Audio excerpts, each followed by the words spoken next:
पौड़ी से सफ़र में हम लोग जब आगे बढ़े ना, तो भाई ऐसा मंजर देखा ना जिसको देखकर आंखें फटी की फटी रह गई और मन इतना दुखी और उदास हो गया ना कि क्या ही बोले, शब्दों में बयान नहीं कर सकती।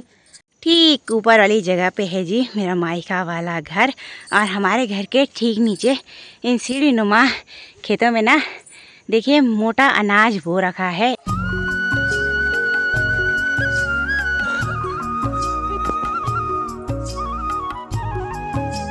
हेलो दोस्तों, राधे राधे, प्रणाम। मैं हूं ज्योति और स्वागत है आप सभी का देवभूमि उत्तराखंड में खूबसूरत से देहरादून शहर में हमारे प्यारे से रूम से। अभी टाइम करीबन 5 बज रहे हैं और आज की मेरे ब्लॉग की शुरुआत बहुत जल्दी हो गई है। वो इसलिए कि आज जा रही हूँ मैं यहाँ देहरादून से अपने मायके वाले गाँव रौली। तो भाई यहाँ से ना मेरे मायके रौली का सफ़र 9 घंटे का है पूरा, और यहाँ से डेली सर्विस की टैक्सियाँ भी जाती हैं और साथ ही ना बसेस भी जाती हैं। तो उनका भी एक फ़िक्स टाइम होता है यहाँ देहरादून से घर की ओर जाने का। तो आज मैं बस से नहीं बल्कि टैक्सी से सफ़र करने वाली हूँ। तो टैक्सी वाले भैया ने मुझे 7 बजे का टाइम दिया है और मुझे टैक्सी मिलेगी ऋषिकेश नटराज चौक से। तो वहाँ पे मुझे ना समय से पहुँचना पड़ेगा, जिसके लिए ना मैं बहुत जल्दी उठ गई थी। मैं 4:30 बजे के आसपास उठ गई थी। अभी मैं और अयास दोनों बढ़िया से तैयार हो गए हैं। ये देखिए, अयास को उठाने में बड़ा टाइम सा लग जाता है भाई। बाकी अब रेडी भी हो गई हूँ, फटाफट से निकलते हैं। यहाँ से रायवाला तक हमें पैदल जाना है और फिर देखते हैं वहाँ से क्या मिलता है हमें। वैसे तो ऑटो में ही जाऊँगी, ऑटो ही मिलते हैं वहाँ से। अभी सुबह सुबह के टाइम पे बाहर हल्का हल्का उजाला होने लग गया है। तो अब एक बारी में फटाफट से निकलते हैं रूम से। चलो चलो, यहाँ देखो पर्स उठा लिया। सुबह का मौसम देखिए भाई, रायवाला में कुछ ऐसा है। बारिश तो रुकी हुई है लेकिन आसमान में चारों ओर बादल छाए हुए हैं। चलिए, बड़ी बात यह है कि बारिश नहीं हो रही है तो हमें जाने में भी दिक्कत नहीं होगी पैदल पैदल रायवाला तक। इधर तरफ सुबह के समय शांत सा माहौल रहता है रोजाना, जिस वजह से ना चिड़ियों की चहचहाने की आवाज़ें ज़्यादा सुनने को मिलती हैं। और अभी ठंडी ठंडी हवा भी महसूस हो रही है। और इधर तरफ ना ज़्यादातर धान की खेती कर रखी है आजकल के दिनों में। तो वही धान के खेतों से ना इतनी अच्छी खुशबू चल रही है ना चावलों की, वाह।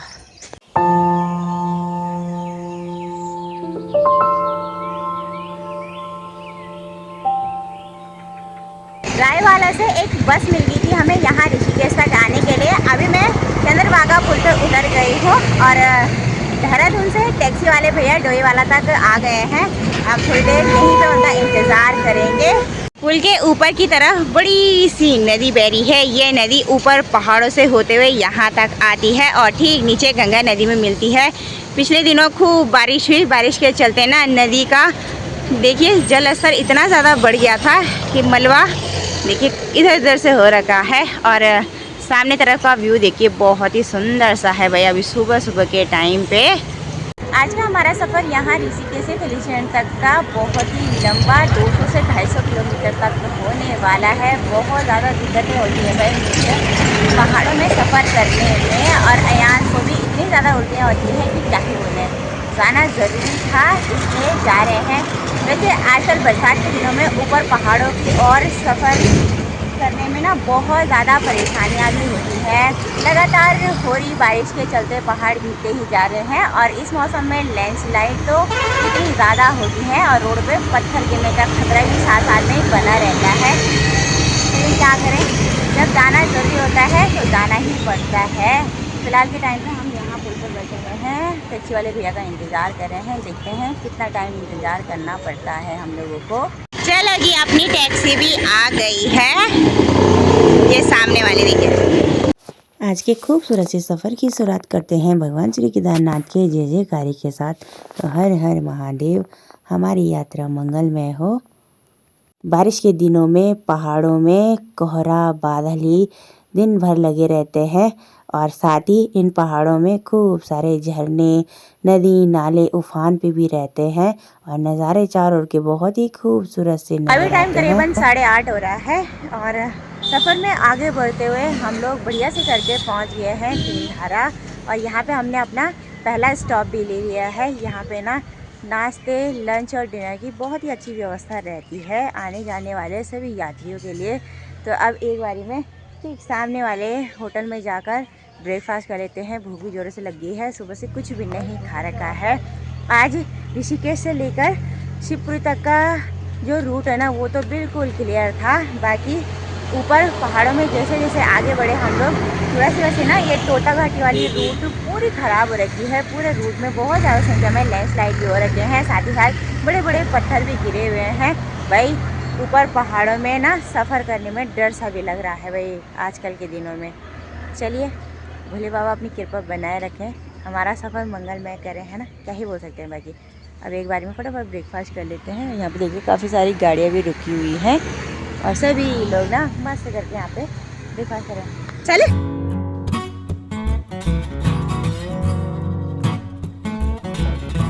चलो जी, बढ़िया से करके अपना ब्रेकफास्ट भी हो गया है। आज के ब्रेकफास्ट में हमने पराठे, छोले, चटनी और साथ ही दही का आनंद लिया। अब एक बार और अपने खूबसूरत सफ़र में आगे बढ़ते हैं। सफ़र में आगे बढ़ते हुए हम लोग पहुंच चुके हैं संगम नगरी देवप्रयाग में। यहाँ पर ठीक नीचे वाली जगह पे दो पवित्र नदी अलकनंदा और भागीरथी का संगम है। संगम तट पर आजकल जल स्तर देखिए खूब बढ़ा हुआ है और ऊपर पहाड़ों में लगातार बारिश हो रही है, जिसके चलते नदी में मटमैला पानी बह रहा है। चलो अभी बारिश रुकी हुई है तो सामने के पहाड़ों को देखिए, बादल और कोहरे ने चारों ओर से घेरा हुआ है। इस साल मौसम इतना ज़्यादा वर्षा की प्राकृतिक आपदा के जो छाप है ना वो अभी भी इस रूट पे बहुत ज़्यादा देखने को मिल रहे हैं। जगह जगह बादल फटे हुए हैं, जिसकी वजह से रोड पे पत्थर, कीचड़, पेड़ बहुत ज़्यादा संख्या में गिरे हुए हैं। चलो जी, सफ़र में आगे बढ़ते हुए हम लोग पहुंच चुके हैं पावो बाज़ार और यहाँ पे हमने अपना दूसरा स्टॉप ले लिया। अब मायके जा रही हूँ तो मिठाई लेना तो बनता है। अब एक बार स्वीट शॉप में चलते हैं और मिठाइयों की खरीदारी कर लेते हैं। भाई काफ़ी बड़ी सी मार्केट है और सामने की और ही स्वीट शॉप है, एक बार देख लेते हैं। चलो जी, मिठाइयों की खरीदारी भी हो गई है बढ़िया से करके। आज के सफ़र में इतने ज़्यादा खतरनाक दृश्य देखने को मिल रहे हैं जगह जगह कि क्या ही बोलें। हम लोग पहुंच चुके हैं पावर ब्लॉक के सेंजी गांव में। इस गांव में पिछले दिनों प्राकृतिक आपदा आने के बाद बादल फटा, जिससे देखिए लोग के घर, गौशाला, दुकान सब तबाह हो गए हैं। पूरा गाँव पूरी तरह बर्बाद हो गया है। अभी हमने अपना एक और स्टॉप ले लिया है और हम लोग सफ़र में आगे बढ़ते हुए फाइनली पहुंच चुके हैं चौरीखाल हिल स्टेशन में। और यहाँ पे ना 4 से 5 छोटे छोटे ढाबे हैं। यहाँ पे ब्रेकफास्ट, लंच, डिनर ये सारी व्यवस्थाएं हैं यात्रियों के लिए। तो अभी यहाँ पे गाड़ी रुकी हुई है और सभी लोग ना लंच कर रहे हैं दिन का। बाकी आज पौड़ी से सफ़र में हम लोग जब आगे बढ़े ना तो भाई ऐसा मंजर देखा ना जिसको देखकर आंखें फटी की फटी रह गई और मन इतना दुखी और उदास हो गया ना कि क्या ही बोले, शब्दों में बयान नहीं कर सकती। इस बार का मौसम इतना ज़्यादा बरसा कि भाई हमारे पौड़ी गढ़वाल ज़िले में ना लगभग सभी गांव में इतना ज़्यादा नुकसान हो रखा है प्राकृतिक आपदा का। इतनी ज़्यादा लैंडस्लाइड हो रखी है हर जगह। रोड की स्थिति इतनी ज़्यादा ख़राब है ना भाई, हर जगह पेड़, पत्थर, मलबा इतना ज़्यादा संख्या में गिरा हुआ है कि क्या ही बोलें। और पावर ब्लॉक के आसपास 2 गांव पड़ते हैं, बुरासी और सेंजी। और इन गाँव में ना इस साल बादल फटा और बादल फटने की वजह से लोगों के घर, गौशालाएँ, खेत खलिहान सब उजड़ गए। भाई प्राकृतिक आपदा के सामने किसी की नहीं चलती है भाई। लोगों ने ना एक एक पैसा जोड़कर अपने लिए अपने सपनों का आशियाना बनाया और मौसम की मार के आगे ना भाई क्या ही कर सकते हैं इंसान, तो है ना भाई। हाथ में रह गया तो उदासी, मन में दुख ही रह गया। बाकी क्या ही बोल सकते हैं भाई, है ना। बाकी मेरा तो खाना खाने का बिल्कुल भी मन नहीं कर रहा है, इतना ज़्यादा सर दर्द हो रहा है ना मेरे को, क्या ही बोले। मैं सोचती हूँ जल्दी से घर पहुँच जाऊँ तो वही बढ़िया रहेगा। हमारे पहाड़ जितने ज़्यादा खूबसूरत दिखते हैं ना, उतने ही ज़्यादा खतरनाक भी होते हैं भाई। बाकी सामने पे ये है चौरीखाल की छोटी सी मार्केट, और यहाँ पे ना छोटे छोटे ढाबे हैं 3 से 4, और यहीं पे ना सभी लोग खाना खाने के लिए रुकते हैं। Chaurikhal hill station Delhi stand के बेहद ही पास है, और सामने की खूबसूरत सी वादियों का नज़ारा और व्यू बड़ा ही गजब का नज़र आ रहा है भाई यहाँ से। आजकल बरसात के दिनों में चारों और पहाड़ों में हरियाली ही हरियाली, आसमान में खूब सारे बादल और नीला नीला आसमान, साथ ही अभी देखिए हल्की सी धूप भी खिल गई है।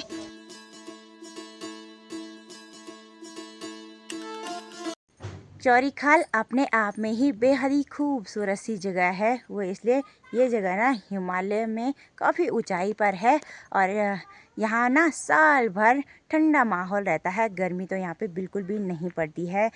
सर्दियों के नवंबर और दिसंबर के महीने में यहाँ पे इतनी ज़्यादा बर्फ़बारी होती है ना कि उस बर्फ़बारी को देखने के लिए बहुत से लोग यहाँ पे घूमने भी आते हैं, और उस टाइम पे यहाँ का जो माहौल रहता है ना वो बेहद ही खूबसूरत रहता है भाई। चारों ओर जंगलों में बर्फ़ की चादर से ढका रहता है, और यहाँ पे गर्मियों में मई के महीने में ना एक भव्य मेला का आयोजन भी होता है। यहाँ के जंगलों में ज़्यादातर चारा पत्ती के पेड़ पाए जाते हैं। इनमें से बांज, बुरांस, अयार, तिलौंज, साथ ही चीड़, देवदार के शंकुधारी पेड़ भी पाए जाते हैं।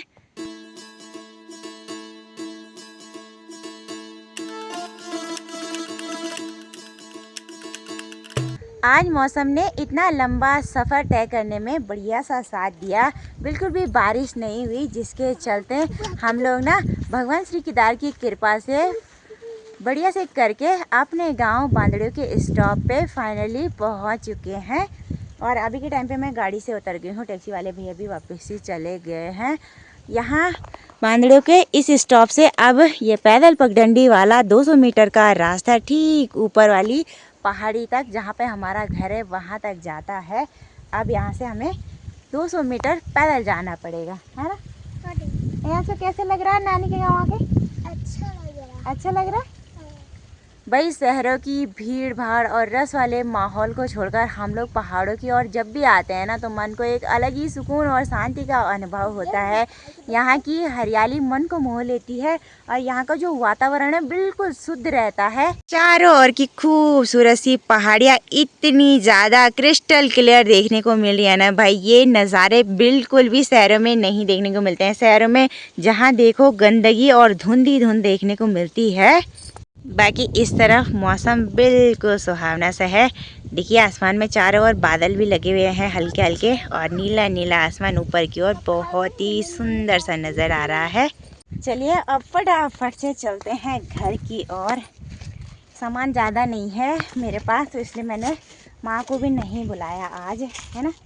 और अयास ने मिठाई के डब्बे ले लिए हैं, और यहाँ पे रास्ता ना बड़ा ही पथरीला सा है, तो देखिए चढ़ भी नहीं पा रहा है ना।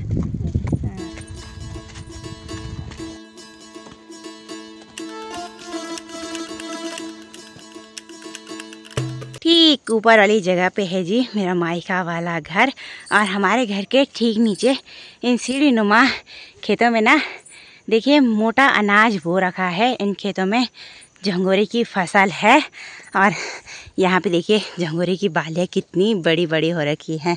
अब झंगोरा हल्का हल्का भूरा भूरा हो गया है, यानी कि पकने लग गया है। थोड़े टाइम बाद अब झंगोरे की लवाई भी गांव में शुरू होने वाली है। और यहाँ से देखिए इतनी तेज़ी से जा रहा है घर के लिए है कि क्या छोड़ रहा होगा यहाँ का। यहाँ नीचे वाले खेतों में ना दूसरे किस्म का झंगोरा बोया हुआ था, और उस झंगोरे की देखिए लवाई भी हो गई है, यानी कि झंगोरा काट दिया है। ये देसी झंगोरा है, और उन खेतों में ना घरिया झंगोरा बोया था। तो घरिया झंगोरा देसी झंगोरे के मुताबिक जल्दी पक जाता है, इसलिए उसकी लवाई कटाई भी जल्दी करनी पड़ती है।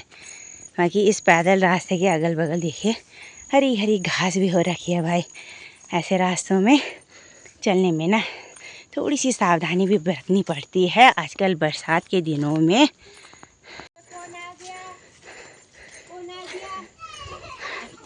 भीतर ले जाओ दोस्तों।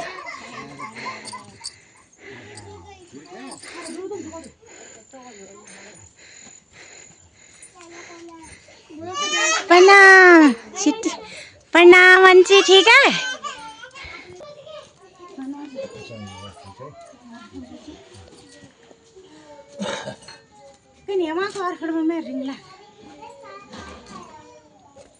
अब मिलिए अंशिका और सृष्टि से।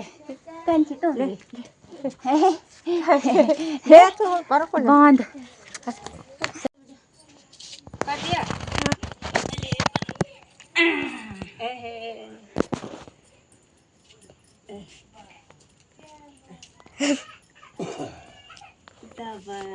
Thank you. नानी प्रणाम कर दे।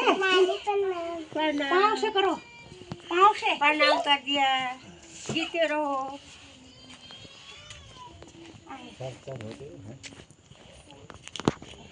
अब मिलिए भाई की सबसे छोटी वाली बेटी शोमू से। हाय कर दिया। कैसा है शोमू बंदर? ककड़ी खा रहा है। ककड़ी हाय। अभी 3 बज गए हैं शाम के और भूख भी अब जोरों से लगी है। आज का खाना माँ ने ही बनाया है हमारे लिए। अब एक बारी में ना बना हुआ खाना फटाफट से खा लेते हैं। भूख तो बिल्कुल सहन नहीं हो रही। और यहाँ से ककड़ी का आनंद ले रहा है। आजकल पहाड़ों में खूब सारी ककड़ियाँ लग रही है भाई। तो चलो देखते हैं माँ ने क्या बना रखा है आज, है ना अंशिका? तुमने खा लिया खाना है? चिट्टी ने भातू खाना है? खानी भाती है? मोटी खांदी। चलो जी, माँ ने मेरे और अयांश के लिए लंच की थाली परोस दी है। आज के लंच में बना है दाल चावल, साथ में पहाड़ी ककड़ी और प्याज का सलाद भी है खाने के लिए। और इसी के साथ देखिए माँ ने रायता भी बना रखा है। अब एक बारी में फटाफट खाना खा लेते हैं। हाथ भी धोया आपने? चलो बैठो, खाना खा, बैठ के चढ़ के। अरे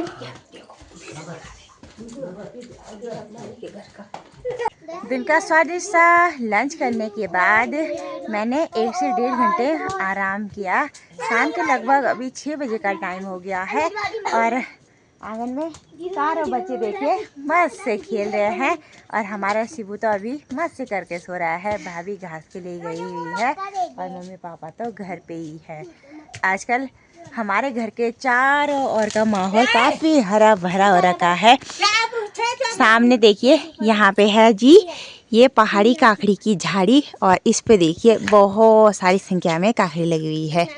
ये देखिए जी, कुछ तो इतनी बड़ी बड़ी होके पीली हो गई है, कुछ हरी हैं छोटे साइज़ की, ये देखिए। और कुछ देखिए ऊपर की तरफ काफ़ी बड़ी बड़ी हो रखी है। इस साल माँ कह रही थी काकड़ियाँ लेट लगी और ये झाड़ी बहुत पहले की बो रखी है तो पीली भी पड़ने लग गई है नीचे नीचे की ओर से। बाकी ठीक ऊपर वाली जगह पे बहुत सारी काकड़ी लगी हुई है। और बेल देखिए बिजली की तार पे चली गई है भाई ठीक ऊपर। और इस वाली बेल पे भी ऊपर की तरफ ही ज़्यादा काकड़ियाँ लगी हुई हैं। और सामने वाली बेल पे भी ये देखिए जी फ्रेश पहाड़ी ककड़ी। इन ककड़ियों का साइज़ देखिए काफ़ी बड़ा और मोटा है। और इन ककड़ियों में इतना ज़्यादा पानी रस रहता है ना, बहुत ही स्वादिष्ट होती है भाई पहाड़ी हरे नमक के साथ खाने में। हमारे घर के पास वाले इस खेत में मंडवा और चौलाई की खेती कर रखी है। मंडवा आजकल देखिए काफ़ी बड़ा हो गया है और मंडवे के पौधों में देखिए इतनी बड़ी बड़ी बालियाँ आ गई है। अभी ये बालियाँ कच्ची हैं, इनमें ना पूरी तरह से बीज नहीं आए हैं। जब बीज अच्छे से आ जाएंगे उसके बाद ये मंडवा भी पकने लग जाएगा। और चौलाई भी काफ़ी बड़ा बड़ा हो रखा है। बाकी आगे की और भी काकड़ी लगी हुई है। ये देखिए यहाँ पे भी एक काकड़ी है और नीचे की तरफ भी। इधर तरफ के खेत में पूरी मक्का बोई हुई है। इस साल मक्का लेट बोई जिस वजह से मक्का के पौधों में मक्का तो लगी हुई है लेकिन अभी कच्ची हैं, पकी नहीं है। हमारे पहाड़ों में मक्का को मुंगरी बोला जाता है और ये मुंगरी ना बहुत ज़्यादा स्वादिष्ट होती है, मीठी सी खाने में। हमारे किचन गार्डन में एक संतरे का पेड़ भी है और उस पे देखिए खूब सारी संख्या में संतरे भी लगे हुए हैं। ये देखिए संतरे नहीं, ये माल्टे का पेड़ है, सॉरी। और ये पहाड़ी माल्टे हैं। अभी तो ये हरे हैं, इनका साइज़ भी खूब छोटा छोटा है। लेकिन नवंबर और दिसंबर के महीने में ये माल्टे ना पीले पीले पक्के तैयार हो जाते हैं खाने लायक। इस तरफ ये है मीठे करेले की बेल अभी इस बेल पे खूब सारी फ्लावरिंग भी हो रही है, साथ ही छोटे छोटे करेले भी लग रहे हैं, ये देखिए। और साथ ही अभी पापा जी ने किचन गार्डन से एक फ्रेश स्कूस तोड़ा है और आज बोला इसी की सब्ज़ी बनानी है। और यहाँ पे भी देखिए एक काकड़ी की और बेल है और इस पे भी देखिए काकड़ी की छोटी छोटी फुलड़ियाँ लग रही है। और सामने वहाँ पे कागजी नींबू का पेड़ है। इस साल उस नींबू के पेड़ पे काफ़ी नींबू आ रखे हैं भाई। अब आपको नए वाले घर की छत पे लेकर चलते हैं। यहाँ रास्ते में देखिए इतनी ज़्यादा घास और झाड़ियाँ हो रखी हैं ना भाई। आजकल बरसात के दिनों में ऐसे ही माहौल रहता है भाई घर के अगल बगल। और ज़्यादा बारिश पड़ने की वजह से छत के तरफ जाने वाली जो सीढ़ियाँ हैं उनमें ना पूरी काई जम गई है और ये सीढ़ियाँ बिल्कुल हरी हरी सी हो रखी हैं। बाकी हमारे घर के ऊपर की तरफ इन पूरे सीढ़ी नुमा खेतों में झंगोरे की ही फसल है। और इस वाले खेत में तो देखिए झंगोरा बढ़िया हो रखा है भाई, बड़ा बड़ा सा। झंगोरे के बाल देखिए कितने बड़े बड़े हो रखे हैं। गांव से हम लोग काफ़ी दूर बगडांग वाले मोहल्ले में रहते हैं, तो यहाँ से ना मेरा मायका वाला रौली गांव बिल्कुल भी देखने को नहीं मिलता है। कल स्पेशली मैं गांव में ताई चाची इन सब लोगों को मिलने के लिए जाऊंगी, तो आपको ज़रूर से दिखाऊंगी भाई अपना मायका वाला गांव। जब भी मायका आना होता है बहुत समय बाद, तो सबसे मिलने हम लोग ज़रूर से जाते हैं। अभी मैं छत पे आ गई हूँ, तो यहाँ से देखिए सामने पे ऐसा लग रहा है कि हम काकड़ी तोड़ लेंगे, लेकिन नहीं तोड़ पाएंगे। ये देखिए इतना गैप है। बाकी बिंदेश्वर की उस ऊंची लास्ट पहाड़ी से अब थोड़ी देर बाद सनसेट भी होने वाला है। और सनसेट के समय की जो लास्ट की धूप रहती है ना वो बड़ी तेज़ चमक रही है भाई उन पहाड़ियों पे, सोने की तरह। आसमान को अभी चारों ओर से काले घने बादलों ने घेर लिया है और ऐसा लग रहा है कि रात को बारिश हो सकती है। ये देखिए जी, वाह व्यू देखिए अभी का, बहुत ही सुंदर गजब का भाई। ओ भाई, हम लोग बचपन से ही पहाड़ों में पले बड़े हैं, तो हमें ना यहाँ की भूमि से बहुत ज़्यादा प्यार है। इसीलिए पहाड़ी लोग को डाउन टू अर्थ बोला जाता है। मिट्टी से जुड़े हुए लोग, ज़मीन से जुड़े हुए लोग, है ना। क्या करें, शहरों में तो हम लोग मजबूरी के कारण जा रखे हैं, नहीं तो हम अपने पहाड़ों को छोड़कर, अपने घर गांव को छोड़कर कभी नहीं जाते भाई, है ना। मुझे तो भाई शहरों में रहना बिल्कुल भी अच्छा नहीं लग रहा है। क्या ही करें यार, मजबूरी सी हो गई मेरी वहाँ रहने के लिए। मेरे तो अपना मायका वाला गांव बहुत ज़्यादा पसंद है भाई। इस तरफ ना हर जगह खेती ही खेती, हरियाली हरियाली, ये सब देखने को मिलता है भाई। और ये सब देख के जो सुकून मिलता है ना मन को भाई, वो तो कहीं और मिल ही नहीं सकता भाई। उत्तराखंड में इतना प्यारा प्यारा मौसम रहता है ना, इस व्यू को देखने के लिए लोग भाई बाहर शहरों से पैसा खर्च करके आते हैं और हम लोग फ्री में ऐसे नज़ारे रोज़ाना देखते रहते हैं। अभी के टाइम पे यहाँ भी आ गया है घर की छत पे, कूदने के लिए आ गए। हाँ। नए वाले घर की सबसे ऊपर की छत में अभी मैं जा रही हूँ, तो यहाँ पे देखिए 12 खेमे की बेल भी आ रखी है नीचे खेत से। और इस बेल पे खूब सारी संख्या में देखिए फ्लावरिंग भी हो रही है और साथ में 12 छीमे भी लग रही है भाई। ये देखिए जी, पहाड़ों में रहने के कई फ़ायदे हैं। यहाँ पे ना खाने पीने की जो भी सामग्री रहती है ना वो आसानी से घर पे ही मिल जाती है, फ्रेश और ऑर्गेनिक। बाज़ार से हम लोग बहुत ही कम सामान लेके आते हैं खरीद कर खाने के लिए। अभी देखिए माँ नीचे किचन गार्डन में ना झाड़ियाँ काट रही है। आजकल किचन गार्डन में इतनी ज़्यादा झाड़ियाँ हो रखी है ना भाई, साफ़ सफाई करना भी समय समय पे तो बनता ही है। बाकी ठीक नीचे पे चाची लोगों के खेत है और उन खेतों में देखिए झंगोरे की फसल कितनी बड़ी हो रखी है भाई। और हमारे किचन गार्डन का माहौल देखिए, उस तरफ का भी काफ़ी हरा भरा हो रखा है। उधर साइड माँ और ने अरबी भी लगा रखी है एक जगह पे, और साथ ही साथ कद्दू की झाड़ी भी है और इधर साइड करेली की झाड़ी भी है। साथ में एक सूरजमुखी का पौधा भी है जिस पे खूब सारे सूरजमुखी के फूल खिले हुए हैं, ये देखिए।